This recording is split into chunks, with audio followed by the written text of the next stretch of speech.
নমস্কাৰ শ্ৰদ্ধাৰ শিক্ষাগুৰুসকল, মই ফখৰুল ইছলাম আপোনালোক সকলোকে মোৰ ইউটিউব চেনেল ফখৰুল ইছলাম ব্লগলৈ স্বাগতম জনাইছোঁ। আজি এটি অত্যন্ত জৰুৰী ভিডিঅ' আপোনালোকৰ মাজলৈ লৈ আহিছোঁ। আজিৰ এই ভিডিঅ'টোত আপোনালোকে চাবলৈ পাব যোৱা 8 ডিচেম্বৰ তাৰিখে অনুষ্ঠিত হৈ যোৱা ইউপি পৰ্যায়ত আৰু অহা 15 ডিচেম্বৰ তাৰিখে অনুষ্ঠিত হ'ব লগা এলপি পৰ্যায়ত পেট পৰীক্ষাৰ এনচাৰসমূহ চুইপচাট এপত কেনেকৈ এন্ট্ৰি কৰিব সেই বিষয়ে অৱগত কৰিবলৈ আজি এই ভিডিঅ'টো প্ৰস্তুত কৰা হৈছে। শ্ৰদ্ধাৰ শিক্ষাগুৰুসকল, প্ৰথমে আপোনালোকে গুগল প্লে ষ্টৰত গৈ চুইপচাট এপ ডাউনলোড কৰি ল'ব। ইতিমধ্যে প্ৰতিটো ক্লাষ্টাৰৰ CRCয়ে তেওঁলোকৰ ক্লাষ্টাৰ গ্ৰুপত চুইপচাট এপৰ লিংক বা QR কোড ইতিমধ্যে শ্বেয়াৰ কৰিছে। আপোনালোকে তাৰ পৰাও QR কোডটো স্কেন কৰি পেলাই চুইপচাট এপ ডাউনলোড কৰি ল'ব পাৰে। যদি আপোনালোকে কোনোবাই চুইপচাট এপ ডাউনলোড কৰাৰ কাৰণে লিংক বা QR কোড পোৱা নাই, তেতিয়াহ'লে আমাৰ এই ভিডিঅ'ৰ ডেছক্ৰিপশ্যনত চুইপচাট এপৰ লিংক আৰু QR কোড দিয়া হৈছে, তাৰ পৰা আপোনালোকে ডাউনলোড কৰি ল'ব পাৰিব। শিক্ষাগুৰুসকল,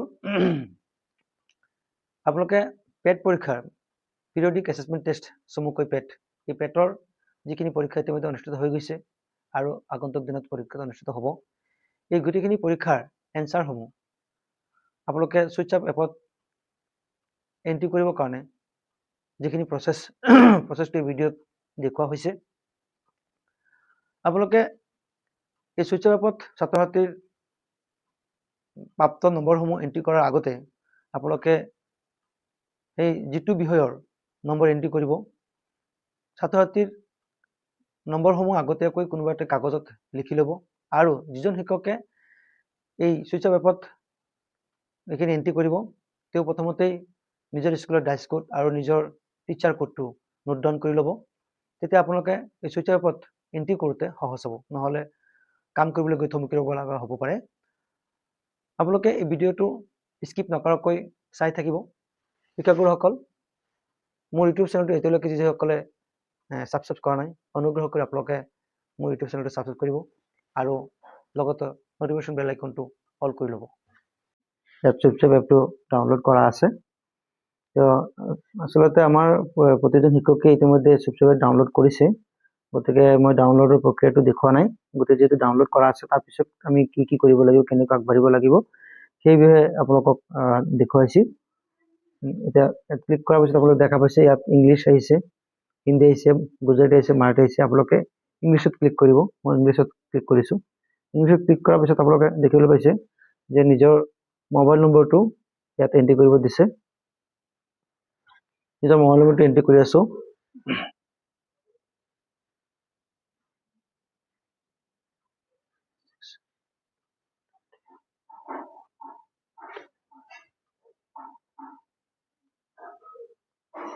ইয়াত ক্লিক কৰাৰ লগে লগে এটা OTP গৈছে।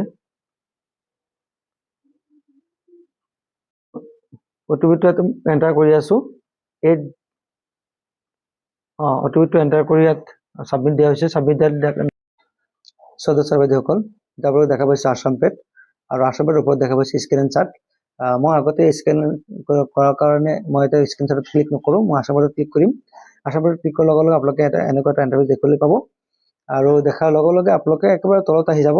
মাজত যিখিনি বিভিন্ন আগতে বহুত কিবা কিবি কৰা হৈছে, ভুল চুল হ'ব পাৰে, গতিকে এইখিনি নালাগে। আপোনালোকে ডাইৰেক্ট তলত একেবাৰে যিটো নেকি হেৰি আছে, এই চাইডে ডট আছে, এই ডটত আহি যাব।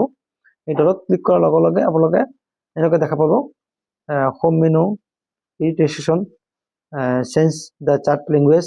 গতিকে আপোনালোকে যদি কোনোবাই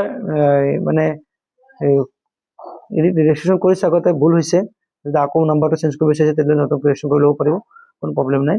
কিন্তু আপোনালোকে যদি লেংগুৱেজ তলত লিখা আছে চাৰ্ট এণ্ড লেংগুৱেজ, আৰু লেংগুৱেজটো যদি আপোনালোকে ক্লিক কৰে, ক্লিক কৰাৰ লগে লগে ইয়াত বিভিন্ন ভাষা আছে।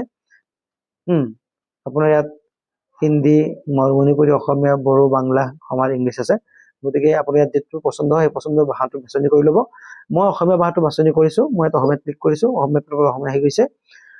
তাৰপিছত আপুনি ইয়াত দেখা পাইছে যে ঠিক আছে, আপুনি স্কুলৰ কোডটো দি আৰম্ভ কৰিব দিছে। গতিকে ইয়াত আপোনালোকে এই চাইডৰ ডটৰ লগত যিটো জেগা আছে টপ চেণ্ড, ইয়াত আপুনি স্কুলৰ ডাইচ কোডটো এণ্ট্ৰি কৰিব।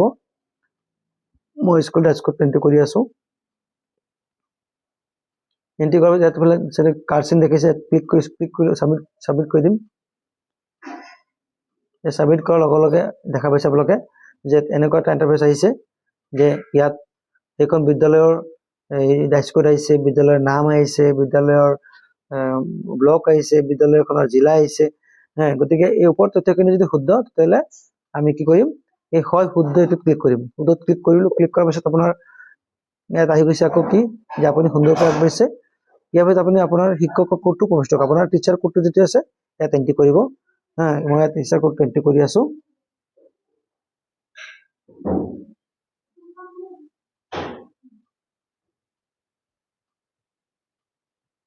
টিচাৰ কোডটো এন্ট্ৰি কৰি মই সাবমিট কৰিলো সাবমিট কৰাৰ লগে লগে আপোনালোকে দেখা পাইছে যে হয় মোক কংগ্ৰেচুলেশ্যন দেখাই জনাইছে শুদ্ধ হৈছে গতিকে ইয়াত মানে কি মই যিজন শিক্ষকৰ নামটো এন্ট্ৰি কৰিছো তেওঁৰ নামটো হৈছে তেওঁৰ টিচাৰ কোডটো আহিছে আৰু এইটো যদি শুদ্ধ হয় তেতিয়াহ'লে হয় শুদ্ধ বুলি ক্লিক কৰি মই এইটো শুদ্ধই আছে গতিকে মই এইটো শুদ্ধত ক্লিক কৰিম ক্লিক কৰাৰ লগে লগে আহি গৈছে আপোনাৰ শিক্ষাৰ্থী পাৰদৰ্শিতাৰ এতিয়া যিখিনি ল'ৰা ছোৱালী আমি পৰীক্ষা লৈছো এই পৰীক্ষা লোৱা ছাত্ৰ ছাত্ৰীৰ পাৰদৰ্শিতাৰ ৰেছপন্সটো এক্সামৰ ৰেছপন্সটো আমি সংৰক্ষণ কৰিবলৈ কাৰণে ইয়াত শিক্ষাৰ্থী পাৰদৰ্শিতা সংক্ৰান্ত তথ্যত আমি ইয়াত ক্লিক কৰিব লাগিব ক্লিক কৰাৰ লগে লগে আপোনালোকে দেখা পাইছে যে যিটো ইন্টাৰফেস আহিছে ইয়াত আপোনালোকে সেইখন বিদ্যালয়ত যিখন বিদ্যালয়ত মই হেৰি কৰিছো বিদ্যালয়ৰ গোটেই শ্ৰেণীখিনি ইয়াত আহি গৈছে ক্লাছ 1 2 3 4 5 6 7 8 আহি গৈছে এতিয়া ধৰক মই ক্লাছ 8 ক্লাছটোত মানে হেৰি কৰিম ইতিমধ্যে আমাৰ যোৱা 8 ডিসেম্বৰ তাৰিখে ক্লাছ 6 পৰা 8 লৈকে যেটো পৰীক্ষা হৈছে গতে মই ক্লাছ 8 যেটো পৰীক্ষা হৈছে এটো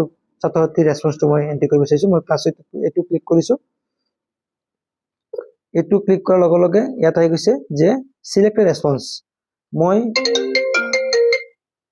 সিলেক্ট ৰেছপন্স আহিছে গতে সিলেক্ট ৰেছপন্সত মানে মই কি কৰিব লাগিব ক্লিক কৰিব লাগিব ক্লিক কৰাৰ লগে লগে ইয়াত আহি গৈছে আপোনাৰ গোটেইখিনি পৰীক্ষা যিখিনি পৰীক্ষা হৈছে অসমীয়া বাংলা বড়ো ইংৰাজী হিন্দী কাৰ্বি গণিত বিজ্ঞান সমাজ বিজ্ঞান আপোনালোকে দেখা পাইছে গতিকে এতিয়া আমি মই যেটো প্ৰতিটো বিষয় 10 নম্বৰকৈ পৰীক্ষা হৈছে গতিকে মই প্ৰথমতে অসমীয়া ভাষাৰ যেটো পৰীক্ষা হৈছে এই অসমীয়া ভাষাৰ ৰেছপন্সটো দিম বুলি ভাবিছো গতিকে মই অসমীয়াত ক্লিক কৰিছো ক্লিক কৰাৰ লগে লগে আপোনালোকে দেখা পাইছে যে বিষয়বস্তু অসমীয়া মূল্যাংকন কৰিব দিছে গতিকে ইয়াত মানে হয়ত মই ইয়েছত ক্লিক কৰিম মই ইয়েছত ক্লিক কৰিলো ইয়েছত ক্লিক কৰাৰ লগে লগে মোক ধন্যবাদ জনাইছে আৰু লগে লগে আকৌ দিছে যে সিলেক্ট ৰেছপন্স মই সিলেক্ট ৰেছপন্সত মই ক্লিক কৰিম সিলেক্ট ৰেছপন্সত ক্লিক কৰাৰ লগে লগে সেইখন বিদ্যালয়ৰ শিক্ষায়ত্ৰী এপত যিমানখিনি ক্লাছ 8 ৰ ল'ৰা ছোৱালী আছিল গোটেই ল'ৰা ছোৱালীৰ নামখিনি ইয়াত আহি গৈছে গতিকে মই প্ৰথমতে ইয়াত এজন ছাত্ৰৰ নাম আছে আফজাল উদ্দিন গতিকে মই আফজাল উদ্দিনত ক্লিক কৰিম ক্লিক কৰাৰ লগে লগে চাইছে ইয়াত আহিছে যে আফজাল উদ্দিন সেইদিনাখন বিদ্যালয় উপস্থিত আছিল নাই নিশ্চয় উপস্থিত আছিল মই উপস্থিতত ক্লিক কৰিম উপস্থিতত ক্লিক কৰাৰ লগে লগে মূল্যায়ন আৰম্ভ কৰিব দিছে তাৰ যিটো মূল্যায়নটো আৰম্ভ কৰা মই মূল্যায়ন আৰম্ভ কৰাত মই ক্লিক কৰিম ক্লিক কৰাৰ লগে লগে আপোনালোকে দেখা পাইছে ইয়াত যে আফজালৰ জৰীপ কৰিব দিছে যে যেটো পৰীক্ষা দিছে পৰীক্ষাৰ প্ৰশ্নখিনি ইয়াত আহি যাব গতিকে জৰীপত মই ক্লিক কৰিম জৰীপত ক্লিক কৰাৰ লগে লগে যেটো পৰীক্ষা দিছিলে অসমীয়া যেটো পৰীক্ষা দিছিলে যেটো প্ৰশ্ন আহিছিলে এই প্ৰশ্নখিনি আহি গৈছে আপোনালোকে দেখা পাইছে যে অগ্ৰগামী যুৱক সংঘৰ সন্মুখৰ মুকলি ঠাইখিনিত কোনখন গাঁৱৰ লোকসকলে সমবেত হৈছিল গতিকে তাৰ প্ৰশ্নখিনি তলত দিয়া আছে উত্তৰখিনি দিয়া আছে উত্তৰখিনি দিছে আহতগুৰি চেনিমাৰী তামুলবাৰী ঔগুৰি ওপৰৰ এটাও নহয় ছাত্ৰজনে ইয়াত মানে ABCD যেটো ইয়াত এন্ট্ৰি কৰিছে সেইমতে তাৰ পৰা আনসাৰটো চাই পেলাই মই ক্লিক কৰিম সেই দক সি লিখিছে সি লিখিছে তামুলবাৰী মই তামুলবাৰীত ক্লিক কৰিলো ইয়াত তলত আছে সংৰক্ষণ অব্যাহত মই সংৰক্ষণ অব্যাহত ইয়াত ক্লিক কৰিলো ক্লিক কৰাৰ লগে লগে এটো তাৰ ৰেছপন্সটো সাবমিট হৈ গল নেক্সট কোৱেশ্চনটো আহি গল নেক্সট কোৱেশ্চনটো আহি গৈছে যে কোনো জৈৱিক পদ্ধতিৰে সতেজ ফসল উৎপাদনৰ প্ৰস্তাৱ আগবঢ়াইছিল গতিকে এই প্ৰশ্নটোৰ উত্তৰটো ছাত্ৰজনে কি হেৰি কৰিছে এন্ট্ৰি কৰিছে গতিকে তাৰ উত্তৰটো চাই পেলাই আমি ইয়াত তলত যেটো নেকি অপচন দিয়া আছে বিৰুবালাই নাচিমাই হলদৰে মহেন্দ্ৰ সি হলদৰে কৰিছে বুলি কৰিছে মই হলদৰে ক্লিক কৰিম ক্লিক কৰাৰ লগে লগে তলত আকৌ ইয়াত দিয়া আছে যে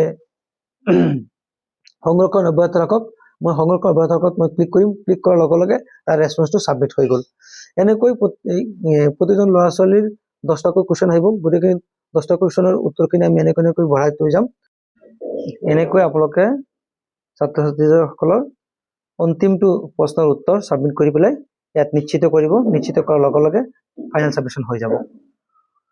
এনেকৈ আপোনালোকে বাকী কামখিনি কৰি গৈ থাকিব। প্ৰতিজন ছাত্ৰ ছাত্ৰীৰ বেলেগ বেলেগ ছাত্ৰ ছাত্ৰীৰ ৰেছপন্সখিনি সাবমিট কৰিব। আৰু আপোনালোকে যদি অসমীয়া বিষয়টো শেষ কৰাৰ পিছত আপোনালোকে বেলেগ বিষয়লৈ যদি যায়, বেলেগ বিষয়ৰ নাম্বাৰ যদি এন্ট্ৰি কৰিব বিচাৰে, তেতিয়াহ'লে এই যিটো লগত ডট যিটো আছে, এই ডটত ক্লিক কৰিব। ডটত ক্লিক কৰিলে এই যিটো নেকি ডট আছে, এই ডটত ক্লিক কৰিব। ইয়াত হোম মেনু আহিব। হোম মেনু অহাৰ লগে লগে হোম মেনুত ক্লিক কৰিব। ক্লিক কৰাৰ লগে লগে তাত আপোনালোকে অন্য বিষয় এন্ট্ৰি কৰিবলৈ আগবাঢ়ি গৈ থাকিব। সদায়ত ছাৰ বাইদেউসকল, মোৰ ভিডিঅ'খিনি চাই যদি ভাল লাগিছে তেতিয়া আপোনালোকে like and share and subscribe কৰিব। আৰু যদি কিবা প্ৰশ্ন আছে, প্ৰশ্নখিনি আপোনালোকে আমাৰ তলত কমেণ্ট বক্সত কমেণ্ট কৰি জনাব বুলি আশা কৰিছোঁ। আৰু যদি কিবা ভুল হৈছে তাক শুধৰাই দিয়াৰ কাৰণে মই অনুৰোধ জনাইছোঁ। ধন্যবাদ।